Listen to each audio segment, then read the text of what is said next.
So something that you're probably a little bit worried about is job displacement, right? Everybody's saying, "Oh my gosh, the robots are here." And yeah, I chose an image that's probably not very kind of me, but sparking your fear. But I always like to have images that are, you know, just kind of exciting.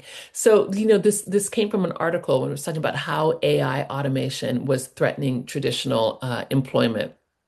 So yes, yes, yes. AI is reshaping the workforce. But before you start to panic, think about all of the years ago when people said, "Oh my gosh, we're going to have cash registers in the store, and it's going to there won't be any more people in the store." Come on. Okay, so there's like a few over there, a few machines, self-service if you want to take your 10 items, but nobody wants to sit there and do a whole basket full of items, right? It's just faster to have some real help, not a robot, although they might be having robots soon. I don't know about any of you, but I think it was in the UK where I went into, I think it's an Amazon store where you walk in and then you can just walk out and it's like all scanned. And I'm like, that is, sorry, Cindy, I think it's so cool. It's also super crazy. I think it's really cool. But yeah, the workers in that store, might be a little different, but you know what? As we say, we do know that some of these routine tasks are they're being automated across the sectors, right? From manufacturing to education. I mean, I've seen it myself as a law professor. I remember, having to do the grading and doing my PowerPoints and on all kinds of things like this. And you can really automate a lot of these things now. Automate your exams, especially if you're using multiple choice, to really just everything just trickles along, right? Or if you do surveys using a Google form, then you can automatically have it populate into a Google Sheet. I mean, there are just really ways to be way more productive where AI can boost our efficiency. So what do we know though? We know that it threatens livelihoods, people that are in skilled or repetitive roles. I think that is the tricky part. And it's like, how do we balance that?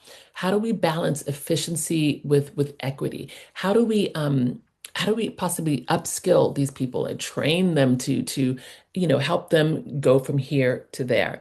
And again, think back to when in the 50s, I think it was, when it was like we would have typing pools, right? You would just have all of the women sitting in a room typing. It was mostly women, and then we had computers, and I do remember having a typewriter when I was a kid. So I'm dating myself, but I remember thinking it was so cool to have my little typewriter. And if you made a mistake, you had to try to take the ribbon and white it out and do all these crazy things. We don't have that anymore.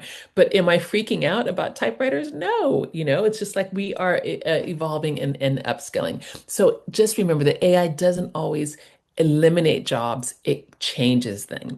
And we are human beings. We excel at empathy, creativity, complex decision making. These are things that, right now it's a little bit difficult. Even they say that AI can do it, it can't do it all.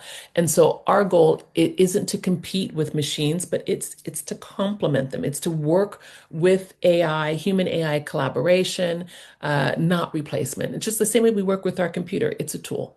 It is a tool, and we're going to figure out how to work with it.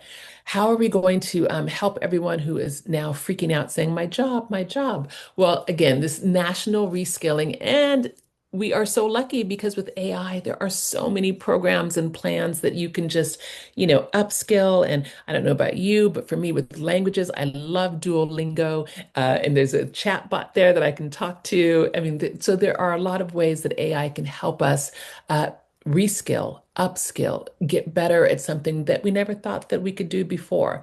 And there are always lifelong learning programs, right? So governments and companies can kind of mitigate some of this disruption by using some of these programs, by having some retraining initiatives, having inclusive education policies that are not just for the young people, but for all age groups, all socioeconomic areas, because quite frankly, we're going to need it.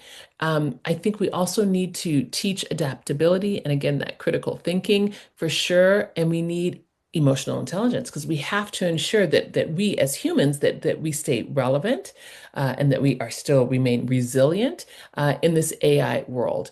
Um, policies for inclusive technological transition, that is just this idea that, we know this is where we're going, but we have to be inclusive of all people, of all workers. This cannot just be a new space where it's only the super rich who have access to these super machines of AI and everybody else is, just suffering. It reminds me of that movie, I think it was called Bullet Train, where the rich people are in the very Pierce Spear Snow Train. Oh, I can't remember. It's with Matt Damon, but all the super rich people are in the front and it's like luxury and everybody else is in the back and it's like they're all dirty with the coal and everything. And so this is not what we want our world to look like.